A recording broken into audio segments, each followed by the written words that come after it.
Live from Macworld Expo in San Francisco, the rabid pigeon capital of America, it's bTV, the only channel that really matters. Featuring more bungee stuff than you can shake a stick at, bTV isn't afraid to ask the tough questions.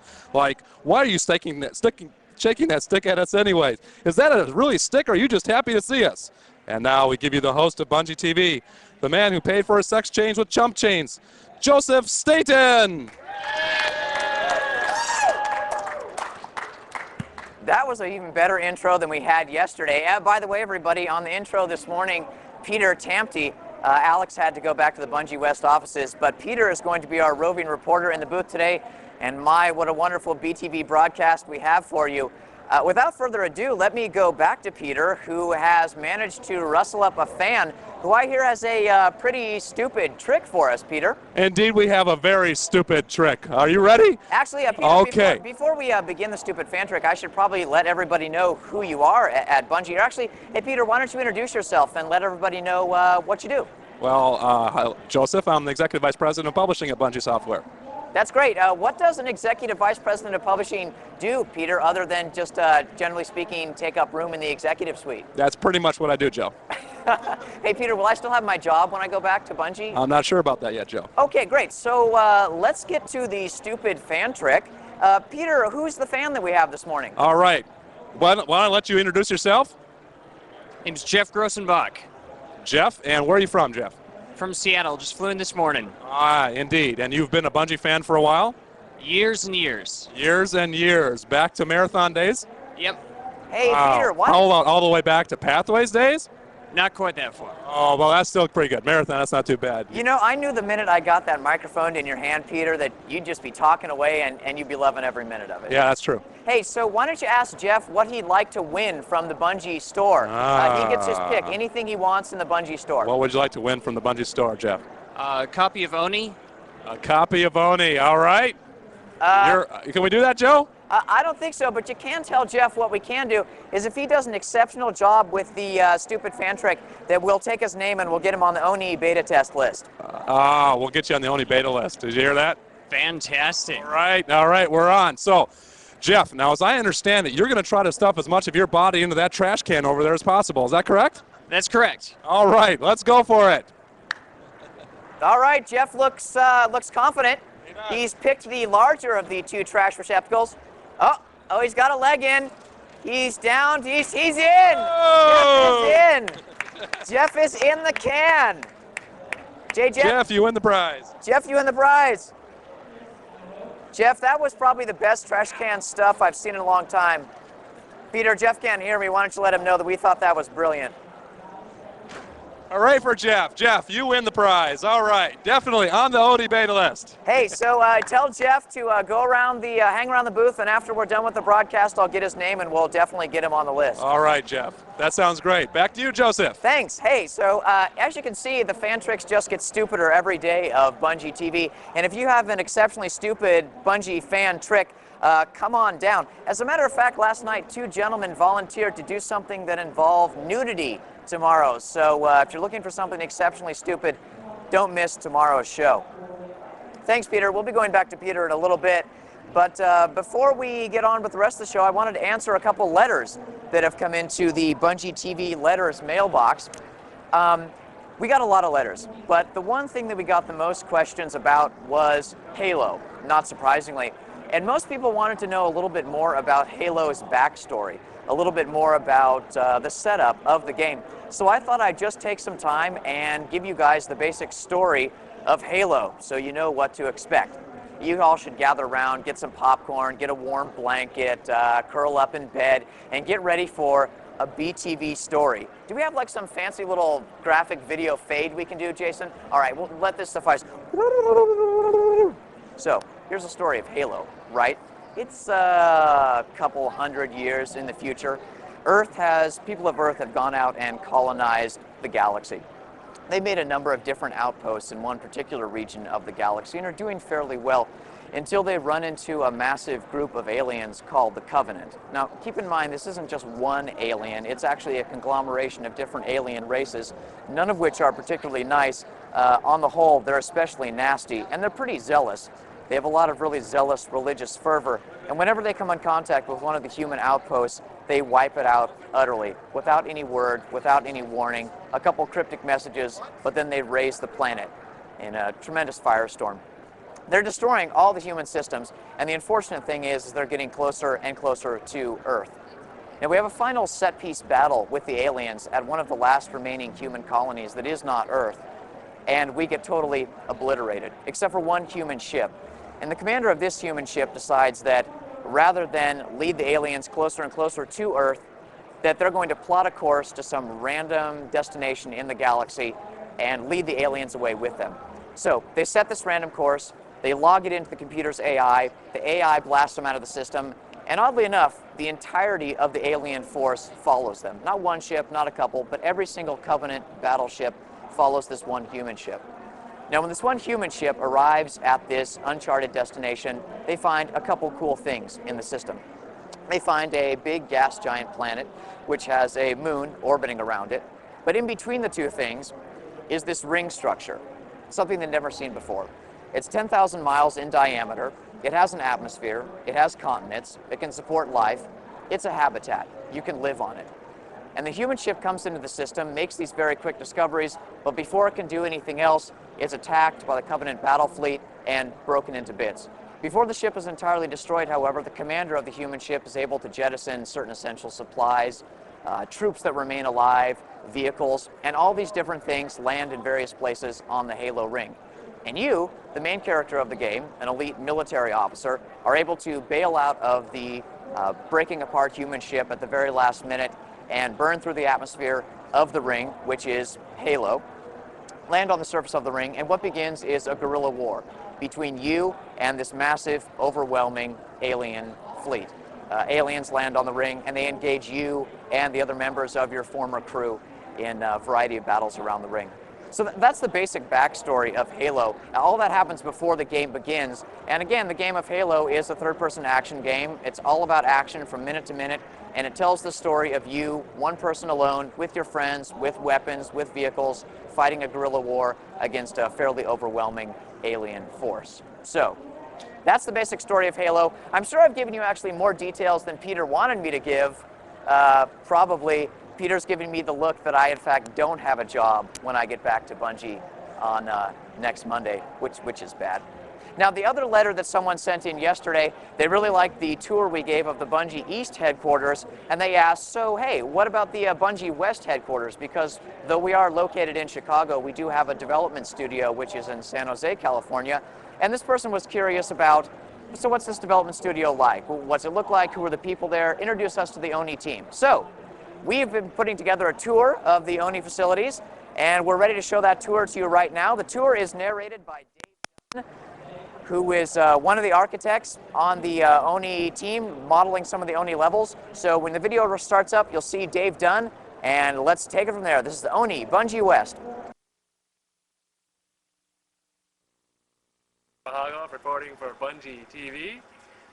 Here we have the Bungie West parking lot. As you'll notice, it's been newly paved. Very exciting. Make sure you get the handicapped accessible spots here. What's over there, Dave? Oh, that's the Del Mar High School. Funny you ask. Please refer to me as Jack. Oh, sorry. Mr. Mahagov. Yes. What's across the street? So across the street we have Del Mar High School, one of the finer institutions of somewhat learning in the California, San Jose area. I've noticed in my musings as looking out the window from my desk that the Del Mar High School students, on average, all smoke, all like to hang out in our parking lot, and all like to wear tight clothing. How you doing?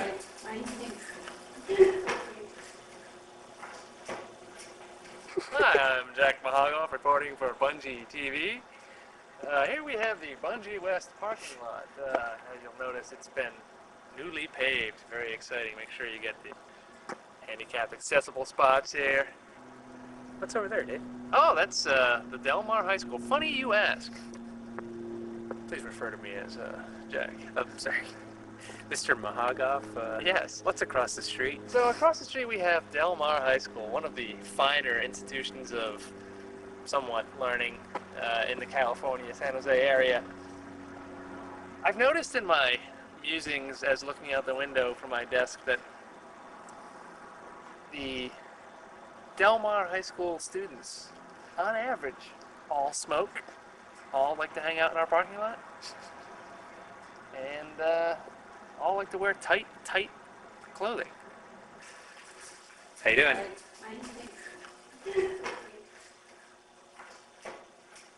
You gotta be nice to the neighbors, you know. You guys friendly with any of your neighbors? Well, that's an interesting question. Not especially. Well, kind of, because like one of the downstairs neighbors is a hospice, and so how friendly are you gonna be with a hospice? Mm-hmm. Don't mind the mess. Our maid's on vacation, but here you have the central portion of the Bungie offices.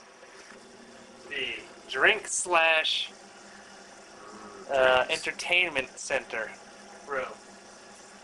Yeah, you notice the fine selection of drinks that we get here. We get the Pepsis for Brent and Michael, the mugs for general everyone else, and a lot of different fruits and some crappy ass All Sport, which really is nasty. But Pepsi doesn't I carry. heard Jason likes the All Sport. Yeah, it makes me wonder about Jason.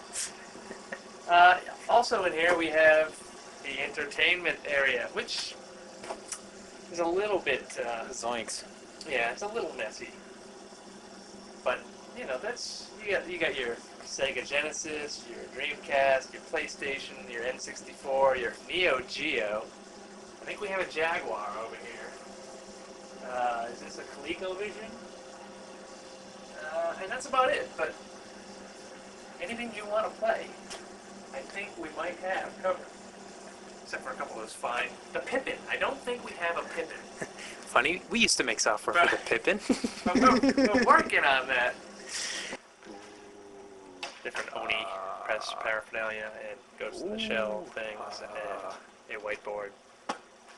Very exciting. Many corporate secrets. G4. Exciting stuff.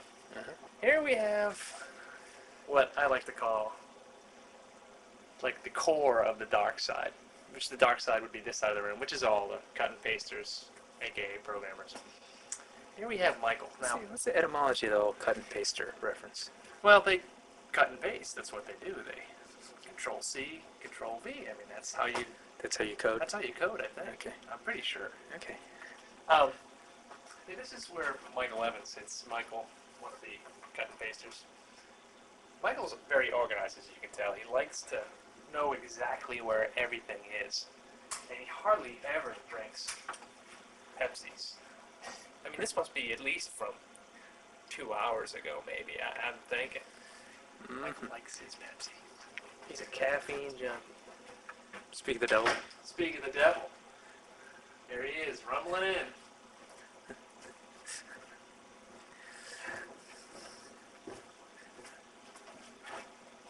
You have been described as a Pepsi drinking cut and paster. That's an accurate description. Here we have Kevin Armstrong's desk. We already saw him walking down the hall earlier. If it gets cut, then you didn't see him walking down the hall earlier. Kevin is one of the cut and pasters as well. A little more organized than Mr. Evans over here. What? There's total order. Exactly. Every half-filled Pepsi can is exactly where I want it. Kevin is a UT grad, so he is a UT junkie, as well as, I think, Babylon 5 and some other things that we just don't want to go into. Okay. So we'll move along. This is the library. This is, yes, the cut and paster library. So you see some fine reading like, hey, inner loops and Linux, the network toolkit, and blah, blah, blah, cut and paste stuff. So then, over here, we have the war room. But we'll leave them to be may recognize those two folks as Brent Pease and Jason Jones. Here we have, which has been self-nicknamed by the inhabitants as the designer den. Now they're in a funny position. They're partially between the cool side, which is the artist's side, and the evil side, which is the cut and paster side. So every once in a while they LA themselves with LI, whatever, themselves with the cut and pasters or the scribblers. And so they walk that tightrope, and they walk it quite well. This is Hardy LaBelle. Call me the Claw. Call him the Claw. His alter ego while he has. Dr. the Claw, baby.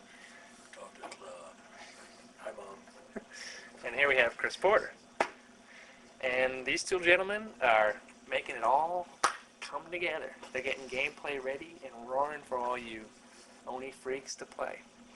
It's also a widely known fact that these two like to claim that every once in a while they experience what is called the cup. Don't believe the hype, baby. Don't believe the hype. This is the home of the cup. I just like to say the cup belongs here on the West Coast, thanks mostly to our efforts. I'd say it resides here 60-80% of the time. Pretty much. They're talking about now in the designer den. Not it resides 100% of the time in the Bungie West offices, but we know why that is. We do let Dave win it every once in a while. Okay, let's move on. Sometimes Sean. Like today, we let him win it for a while. Now, first I'd like to draw your attention to Tonari no Totoro. Clean air of their new home. This is very important. What does that mean? Clean air. I mean, that's what we all want. Clean air. Is that some sort of a cross between clean air and clam air? Yes, I think that's exactly what it is. Where we get clam air, we're not sure. Well, okay, we're not going to go into that. So this is This looks like a paperwork disaster. This is a paperwork disaster. This is a guy that floats, like thinking he can maybe survive in the artist area, but this is the Hambone, or this is the Hambones area. If any of you ever come out to visit, I mean, if you're some Bungie fan, whatever, and you see Hamilton, he really likes it if you just go Hambone and you sing the Frog Unicorn and Heated Ride Hambone song to him. In fact, if you call him on the phone, he answers the phone, you go, Hambone. He likes that. His number is... We'll meet Hambone on our travails around the office. Don't forget to put that fan here. Oh, yeah. He also enjoys when the whole group sings to him. And they do it in the, what song is that? Is that like the 2001? 2001. There you go. Hambone,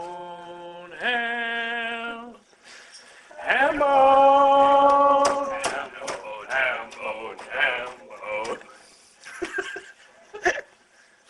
Hey, well, give us a wave. Okay. So here we have our resident, as he's been quoted in different magazines, the animation monkey, banging on the keys, getting Whoop chimp. the whoop chimp, the whoop chimp. Pardon my, I don't want to call him a monkey. A whoop chimp. Steve Abeda. Hey, what's that? Wait, Steve's got on his desk? I'm just enjoying the cup. Steve's currently holding the Just cup animating while and the true enjoying my owner of the victory, cup the is... symbol of who's the best keeper in the office. It's nice to have you here. Steve's currently holding on to the cup for the true champion, who's off doing things for PR stuff, like doing a little guided tour. But anyways, so Steve, anything you want to tell us about this fine title that you're working on, or all the animation Well, stuff, or anything about your desk? Or... The desk, no, I wouldn't mind showing you this once you get on here. This is having to do with the conversation a little earlier. Something I've been working on. That's my accordion heated right Hambone. You'll be seeing that in That'll be in there. in the Oni game. at some Special point. combo you can work on. It's the Hambone animation. Call that the Hambone animation. Likely to give somebody a ham boner. It could. It could. You get a little ham excited. So over here, straddling, but actually I'd like to call him the rock, the wall that holds off the evil mana that comes from the cut and paster side. The last line of defense, Sean Turbin. Sean is one of the, what do we call ourselves? The level modelers slash real architects slash professional architects slash something else. Sean, tonight we're going out in honor of Sean. Sean is leaving us, unfortunately, moving back to the East Coast. We're going, it is sad. We're going to miss Sean, but we'll have some we'll have some good memories, and we're going to make memories tonight at the Mango Cafe in Palo Alto. Very exciting. Mango Cafe. Yeah, you can get your Jamaican jerk. Jamaican jerk. That's food, right? That is, yeah, Okay. yeah, exactly. That's not like a pink poodle thing or anything. No, we're not going to. We'll Pink Poodle next week. Sean's official last day is next Tuesday, so that's a completely kind of jerk. But anyways, so here, well, I think one thing we have to point out about this spot in the office is that Sean has often, oh, you'll see that Sean's working on different stuff. But I really want to feature one thing about this spot, is that Sean has often claimed that he owns this chair. And to own a chair in our office, you gotta sink a cube from it. I gotta tell you, Nothing but can. he owns the chair. That was beautiful. Thank you very much, Sean. Oh, and by the way, if you ever see him on Live Place doing the trivia, he goes by the nickname Sean Turbo. It's very fair to just call him out as a cheater. It's widely known.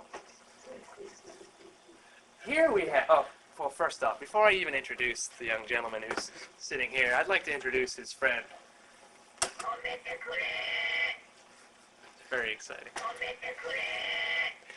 This is Chris Hughes. Chris is our modeler slash texture slash all-around genius resident. And also, what else can we throw in here, Chris? Well, Chris probably has the best collection of doodads and knickknacks and Godzillas this side of Tokyo. Side of the office. Here we have Alex Okita, who's doing all the concept art for Oni. You can notice all over the place, concept art, junk, inspiration, books aplenty, and you know what? Something else we might like to, I guess there's not a lot laying around, but Alex is the owner of gizmos and gadgets. I mean, we had knickknacks and whatnots, but you gotta see gizmos and gadgets. There we have a bag, just regular old bag line. Oh, it's another camera. It used to be. Oh, wait a minute. Oh yeah. It's A wireless webcam. Pretty exciting stuff, huh? Can't see any Wait a minute, use wait a for that other than some nefarious use. Well, some would like to say that. Even more interesting is we have the helicopter. But wait a minute, this is my favorite. I'd like all of you to email me with your ideas of what this actually is for. And the person with the best idea or description, you'll win a free copy of The Rapunzel costume? I think maybe Marathon for the Pippin. We have some of those.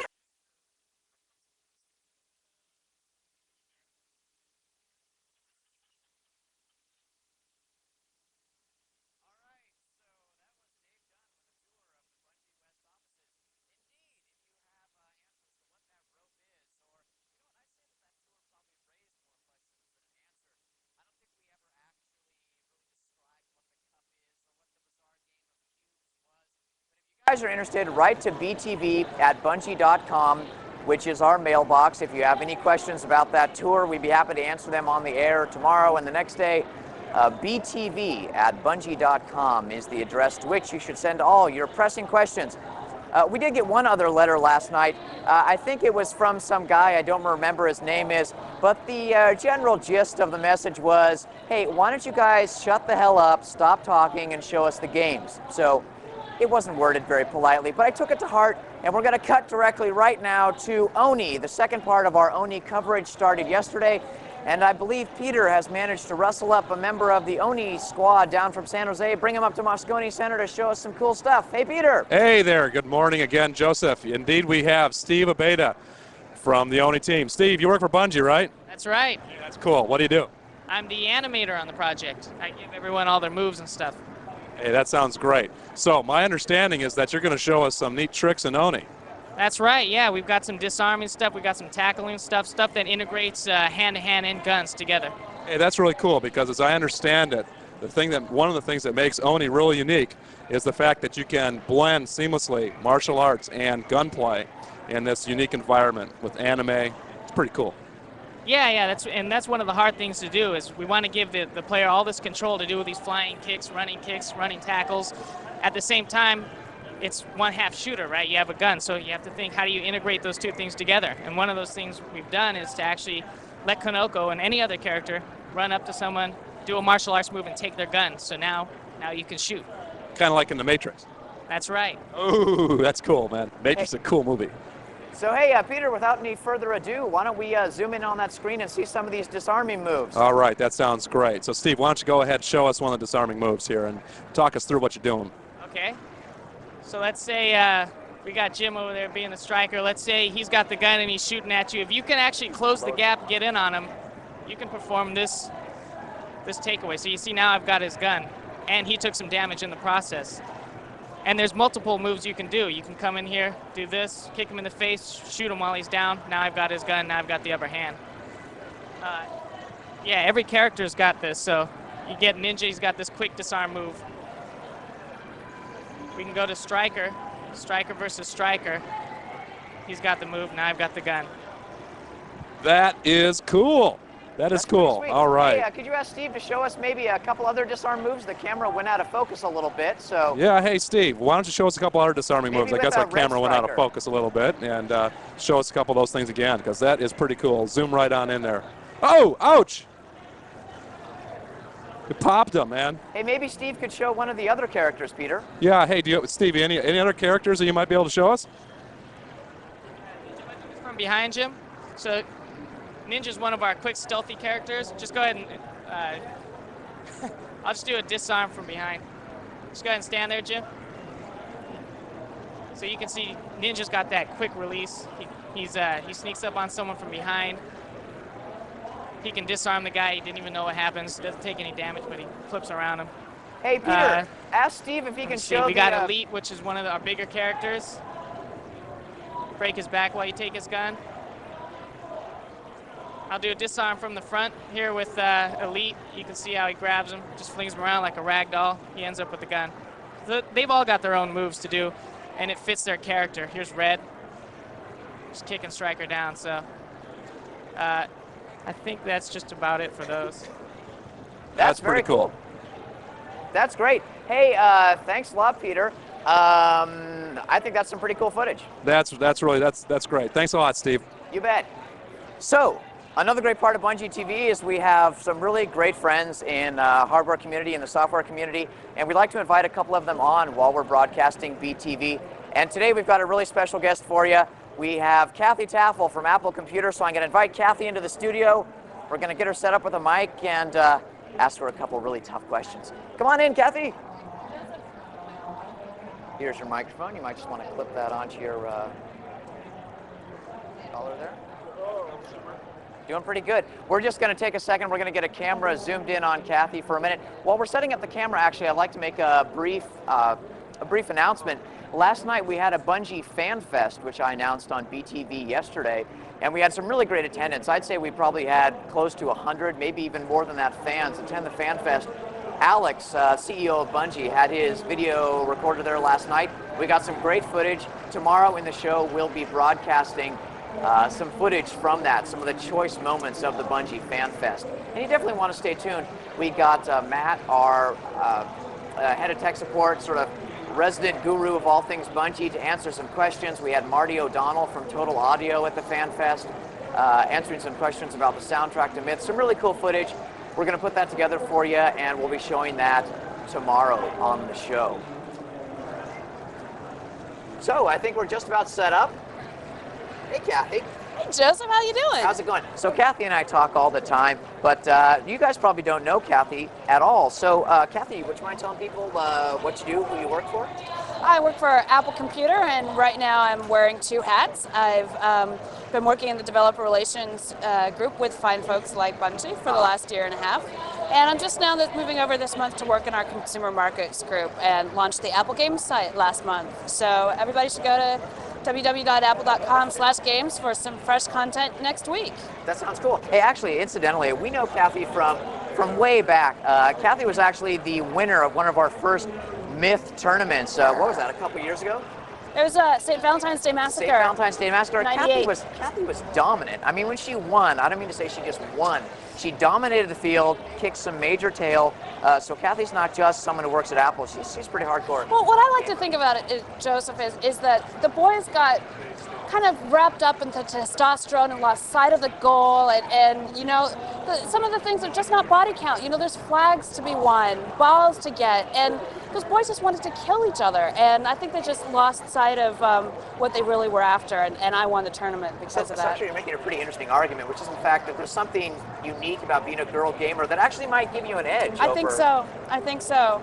I can see the Bungie forums just erupting in debate. And actually, if you look, I don't know if you can see, but Kathy is such a dedicated Bungie fan, so looking forward to Oni, that she in fact does have purple hair, just like Kanoko, which is pretty cool. Hey, so Kathy, I wanted to ask you one question, and that's if you could talk a little bit about what Apple's doing right now. There's been a lot of talk about Apple supporting games, being a great gaming platform.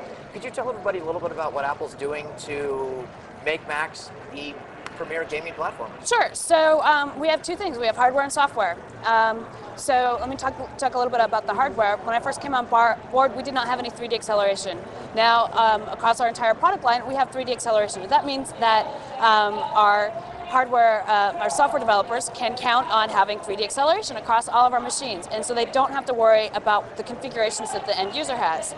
Now, about software, we just recently... Which, by the way, is great from a hardware point of view. For the Oni team, for example, like we got Oni up and running on a G3, G4. We actually got it running on one of your guys' new iMacs the other day, so it makes it a lot easier from us from a hardware point of view. But they're very glad to hear that. Oh, yeah. So we also just released a new version of our OpenGL, and that's taking off. And you'll see companies like 3D Effects have announced products based on OpenGL so that our high-end customers with the G4 and G3s can upgrade to have the fastest 3D acceleration. Our Wage 128 is now the baseline in the iMac, and of course there's faster graphics out there, and we're really pleased to punch that we've got really fast video graphics. And then going further in our operating system, we're creating technologies that make it really easy for developers to bring their products to the Macintosh as fast as possible. So I'm really looking forward to Mac OS 10. All your games will run on Mac OS 10. The ones that take advantage of the new features will run even faster. And then, oh gosh, I forgot the Velocity engine in our G4, which is will make things like advanced 3D games just really run a lot faster because they're able to do the math a lot faster. So if any of you guys out there, I know we have Mac fans, we have PC using fans. If you're a Mac user, you should feel very comfortable and very happy that you have Kathy Taffel working for you at Apple, because Kathy kicks some major ass, if I may say so. So thanks, Kathy, for coming on the show. You're welcome. And I'll see you around. Thank you, Joseph. Great. Kathy's going to exit the studio because we have such high production value. She's actually going to have to walk across the cameras. So, just let me grab your mic before you go. No. Excellent. Thanks, Kathy. And finally, on Bungie TV today, yesterday we had a 2-minute rant by Alex Seropian, the CEO of Bungie. Today we've got, well, I'm not going to say an even better rant, but a different kind of rant. Come on in, Peter. Peter Tampty, here's your mic, Peter. Our roving reporter, and yes, indeed, the Executive Vice President of Publishing at Bungie Software, has prepared, well, Peter, let me give you the rules, because the rules are kind of important. You got 2 minutes. And no more than 2 minutes. I'm really brutal. I'll cut you off. But you've got 2 minutes to talk about, fix your mic for you, whatever you want. Okay? Actually, let me get your, you don't mind if I touch you closely, do you, Peter? There you go. Yeah. He's joking. We do this all the time. So, Peter, I hear what you're going to do. Oh, first of all, you flew into San Francisco. How was your flight?